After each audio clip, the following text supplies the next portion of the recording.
Right, so here he is, Liam Robinson, fresh from making your first ever cut on the European Tour. How nice was that? Oh mate, it's it's been a bit of a life changer.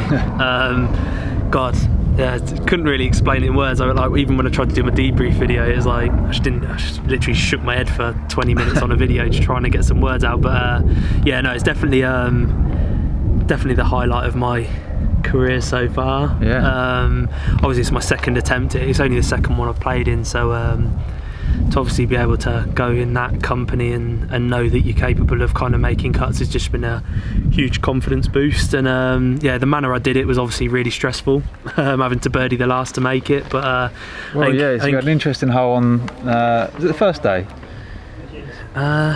with the 6 that you made on the par 4? Yeah, that made it highly uncomfortable. Obviously, thanks for bringing that up. I just forgot about it. But we're going to turn it into a positive. We had a bit.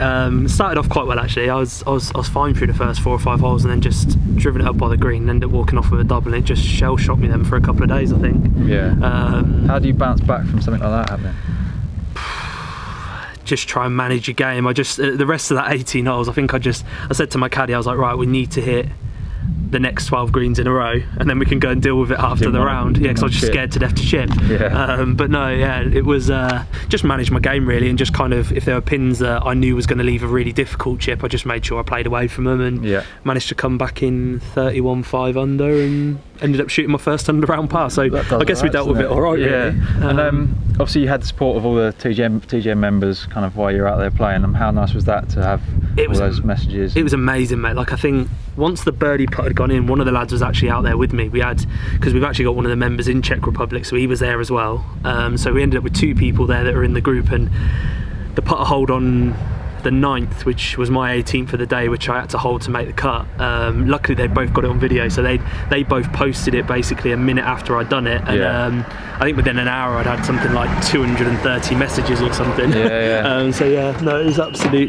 was absolutely awesome. Does that help, and sort of so you feel less like you're just kind of out there on your own, you're a bit more of a team? Yeah. Sorry. What is going on? That was brilliant. Actually, that's a good message. Literally just doing the intro video for the YouTube donut. Cheers. He's making a noise. So he said, he's doing a video, turn it off. So he said, we'll push it. Sorry. Right. Can we not do it together? Oh, do you want to do lonely? On my own. I feel nervous. Well, I just end up standing there looking at you. Yeah, that's fine. Alright, let's hopefully no one's going to come and reverse up behind us this time. So I can't remember where we got to. Oh, there's a car coming obviously, but something about tell me what's going to... Oh yeah, so obviously having people following you while you're out playing. It's just nice, because it just feels like the community side of it's just one part of it, do you know what I mean? And it's kind of strange now, even me, I'm kind of out on the golf course, I'm like, I've got to do that video later, so I probably should just keep getting my score as good as I can coming in, because do you know what I mean? And you're kind of thinking about what you're going to have to say, but the community side of it's just a big part of it, whether it's, because it's not just me that gets the support, like if somebody's had a good round or something, they put it in there, and everybody obviously interacts with each other. Helpful. Brilliant. Cheers. Band. Oh, and another one. Cheers boys, thank you, appreciate it. So down at Haythorpe Park for your annual TGN day. Yep. And then what are you going to do? Put on a little clinic before? Yeah. Got a nice little clinic before we start. Just kind of answer any questions anybody's got of maybe last week or the swing or anything like that. If anybody's got any questions about some of the stuff that I do, kind of content-wise in the group. Yeah, I had a fitting about 3 weeks ago, and it came out good on all the tests and stuff, and I hadn't heard anything back, and then I was on the range and they happened to come up and bring the clubs to me. So I only hit 2 balls of it on the range and said, yeah, that's perfect. I've never seen anything like it. It was ridiculous. I think I only missed 1 fairway in 3 rounds with it. Is it longer or straighter, or both? Straighter, longer, better ball flight. It just doesn't move. Like even when I don't catch it, it just stays dead. Stays really nice. Like I wouldn't feel nervous to pull that out on any hole really. So that's a nice feeling to have. When you're picking clubs, how much do you choose based on like numbers and launch monitors versus kind of what you like the look of and the feel of? I don't really care about the launch monitor numbers, if I'm being honest. The thing that I want is I want to be able to give me a club, I'll go on the golf course. If it does what I want to see, then it will go in the bag. Because I've had drivers and whatever else that have been the perfect TrackMan numbers, but it just doesn't work on the golf course. So I'd say, obviously it's been made a big deal of like a huge rep, but there's no point in having a driver that's perfect numbers on TrackMan that you can't keep on the planet. As far as I'm concerned, if it goes straight, it doesn't bother me if it's a regular or X-Flex, it doesn't matter what it is. If it goes straight, then that's what should be in the bag. Has anybody got any questions about kind of obviously the videos and stuff like that I've been posting? Or here we go, first one in. You're always mentioning grabbing the ground. Can you explain that? When I talk about kind of getting lateral and stuff like that, it means that there's not really any kind of pressure going through my left foot. And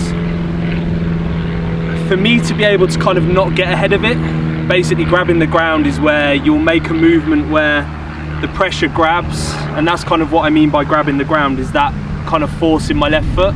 And then tendency then when you grab the ground is then that you can actually start to kind of post up through that left leg and rotate, because you can't physically rotate here. If I'm getting kind of lateral and I've got none of that kind of pressure through my left foot, I can't then actually physically rotate from there. So I'm going to do one of two things. I'm kind of going to come up and flip it, or I'm just going to block it out to the right. So most people that you see with a two-way miss, I'd say a high percentage of those people would basically be because they don't know how to interact with the ground properly. So you hear it all the time, don't you, kind of the tour guys and stuff talking about grabbing the ground, using the ground, all that kind of, I think it's all the same stuff. Well, I'd probably say it is. It's probably just different people's interpretation of what I'm kind of talking about. But you look at you look at the rate of how quickly the top pros actually change direction. It's so early on in the swing, people would have no idea. And that's one of the things that I often see when people have got overswings. It's because they don't change. The only natural way to actually shorten a golf swing is to change direction earlier. What you actually see people doing is trying to shorten their swings, but it's just a shorter version of whatever they're already doing. It's not actually making it any better. If anything, it will probably create 10 times worse golf shots, because it would just be the same kind of poor technique, just a lot snatchier and a lot quicker. So that's kind of, so for me, when I talk about kind of grabbing the ground, the drills that I like to do a lot for that is the step through stuff. The reason being is you have to really plant that foot, and then it allows you to kind of get a solid base. And I very often will start my warm-up just with a few, just taking little steps and stuff like that, just to kind of get me going. And I'll kind of probably hit 3 or 4 balls, just kind of feeling my body moving. And the reason I like to do that is it gives me a solid enough base that then I can actually start feeling my body rotate a little bit. And I'll do that kind of no matter where I am, really. Sometimes I might do it on the chipping green and maybe just hit a couple of chips, just feeling the same thing, but I'm trying to feel my body starting to kind of get nice and solid for my upper body to be able to start rotating. So yeah, so that's kind of my feeling on that. You can still actually hit the ball right with that. I wouldn't recommend you do it with anything more than kind of a 9-iron, because it becomes quite tough once you start getting, because obviously I'm moving forwards, I'm going to de-loft it quite a little bit. So if you start trying to do it with a 6-iron, you might not be able to get it in the air, and it might get too steep then. But yeah, so anything else on any more questions on the stuff that I talk about in the group that you want me explaining? What's your preferred shot chip? My preferred shot chip? Yeah, what do you like? Draw. Yeah. I've always spent my life being underneath it, so when you've been underneath it, your favourite shot shape's either a block or a draw. So yeah, like I've spent probably 3 years trying to get on top of it in different ways. Initially, the way that I was trying to do it initially was probably more of a hindrance than a help, trying to do the whole kind of turn left, hold onto your right wrist and all that kind of stuff. I just ended up hitting it further left and right than I did to start off with. Yes, I would, because it was not quite understanding the difference between being ahead of it and being on top of it, because they are two completely different things. Like people interpret kind of being on top of it being here, but that's not, it's just actually ahead of it, which actually creates worse shots. You want to be kind of behind it and on top of it, really, if you want to strike the ball. Because I have a tendency kind of, when I start getting ahead of it, I just kind of hit those real drivey ones out to the right. Whereas when you can at least stay behind the golf ball, when you stay behind and on top of it, you can get the ball to start a lot more on line. You see kind of the start line, how much it changes. Because I think when I'm doing any kind of, if I ever do any coaching or whenever I'm looking at myself on the range, the first thing I look for is where's the ball starting. If you can't start the ball on line, it's going to be a tough day. And because I don't mind particularly when people have a certain shot shape, as long as it's starting where it's supposed to start, then we can normally get away with that. So yes, but I'd say if you're asking what my normal shape would be, it'd be a draw, or it's just whatever I turn up with on the day, I guess. Depends what day you ask me. But no, yeah, when I'm swinging my best, I'd say it's pretty straight. Couple of yard draw would be my perfect shot shape. If I have to hit the fade, I like to get behind it a little bit more. So I'll set up my club and I'll actually come behind and open rather than just. I see a lot of people just open their feet. For me, that doesn't create enough movement. So I'll get a little bit more behind it this way. And then I can hit the left to right one. Obviously doing it with a 9-iron's a bit tougher than a 6-iron as well, because it's harder to get the spin on it. But yeah, no, that's how I hit a fade. It's one of the things I particularly brought in with driver this year. Through last season, I didn't really put it into play, but I kind of created 3 different drives. Created the normal one. I do my little tee down one now that I'll just hit anywhere, because I don't care. I know it's not going to go offline. And then I've kind of started to teach myself to hit that one, and I've probably used it. I've actually used it this year, so to have the nerve to be able to stand there and do it has been quite nice, to be honest. Particularly the first course of the year in Spain is key. You have to hit 4 drives that need to move at least 15 to 20 yards left to right. So it was quite nice to have it in the locker then. Just spent about 4 days on here before I left, just starting it at the yellow sign and just trying to cut it off of it.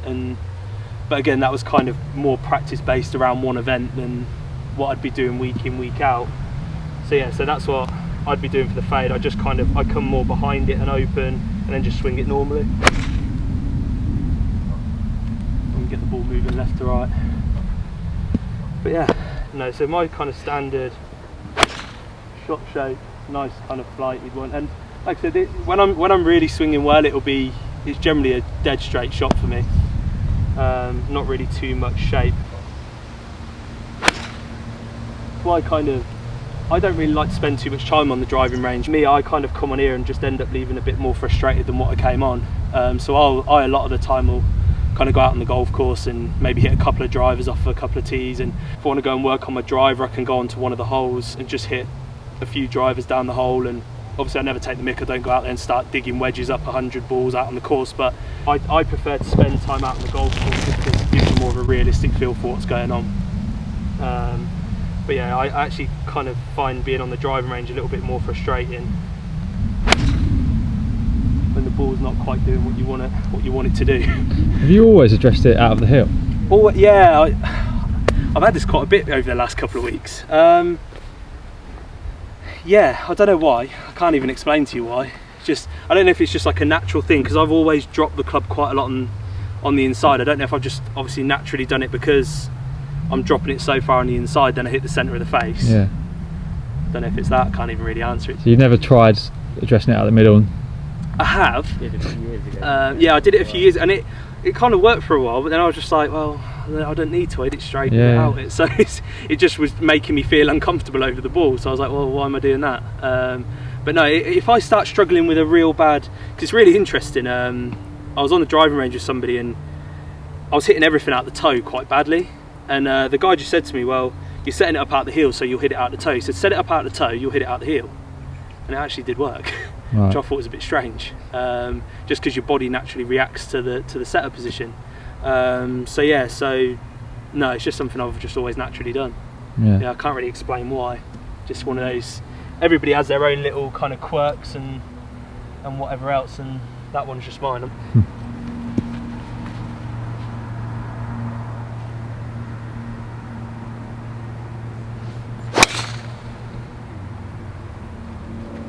Cool.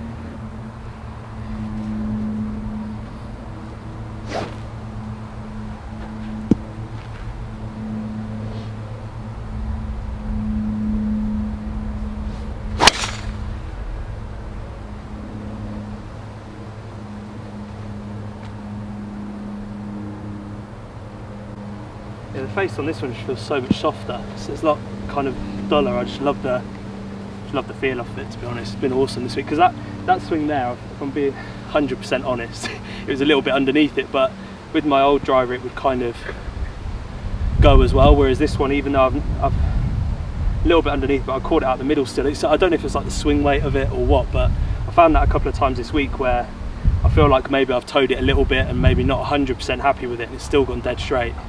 So that was pretty good.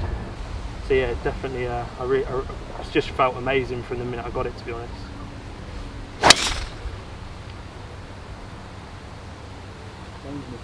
That's more the normal ball flight, yeah. The swing before, you know, you said it was a bit underneath it. Yeah.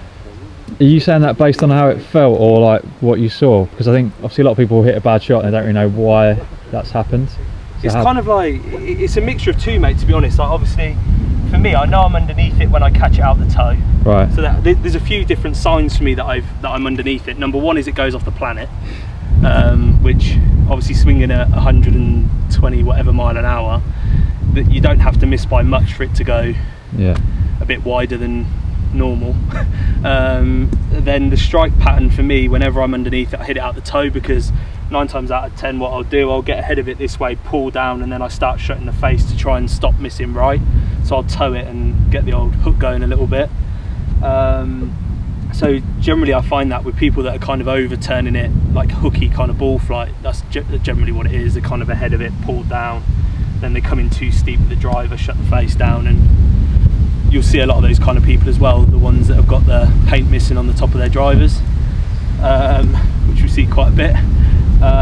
And yeah, so there's just kind of a few different giveaways for me that I'm underneath it, and I think it's such a wide term now, underneath it, that everybody seems to be the fashionable thing, but I think there's only a couple of ways really of getting out of that.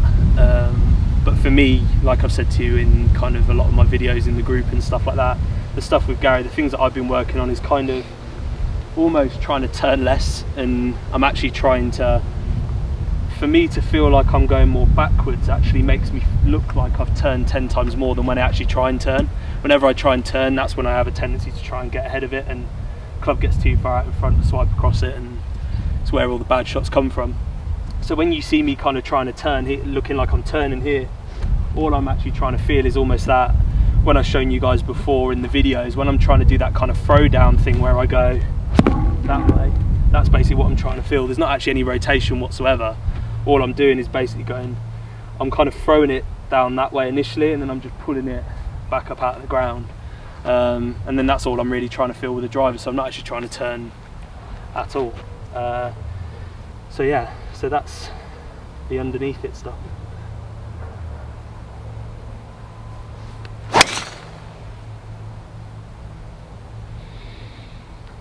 You know, you're talking about start lines. Yeah. I've seen a lot of tour pros say that they pick a spot, like be it 9 inches or 18 inches in front of the ball, and try and hit it over that. Yeah. Do you do that? I do that to kind of get my alignment with my club. So if I was obviously aiming towards like the yellow stone or whatever, I'd kind of pick a point out, say like that was it, or whatever, and I'd align my club to it, and then I'd just kind of pivot my body around the club. I wouldn't start moving the club would stay where it is, and I'd just pivot it around. Because the other thing you've got to remember as well is what the start line is. If you're trying to play a fade, don't set the club at the flag. Yeah. Because if you do, it's going to start at the flag and then fade off, and you're going to be in trouble. If you're going to fade it, you need to set the club left of the flag, because that's one of the things that I hear all the time. People go, oh yeah, set your club at your target and then open your feet, and I'm like, well, that's not going to work. Yeah. And that is something you hear quite a lot in a lot of coaching. So yeah, obviously if you're going to fade it, you want to start it left of where you're aiming and whatever else. But that's how I'd pick that's how I'd always set my club, is I'd kind of pick a point about that kind of distance ahead of the ball, and then I just pivot my body around it, and then whichever way I want to move it, I'll just kind of set up to it, whatever swing I need to create to get the shape that I'm looking for. So yeah, cheers guys. So there you go, that was good, wasn't it? I hope you found it as useful and interesting watching on the video as I did being there on the day. If you want more of Liam, then the best thing to do is to join his private group. So the website is tourgolfnetwork.com. I'll put a link down below. So yeah, all of Liam's kind of coaching videos, tips and tutorials are on that website. And I've had hundreds of people messaging me saying that they found the lessons that Liam gave me on some videos a little while ago really useful, and that they've been doing the same kind of stuff, you know, like the left knee thing and the towel drills.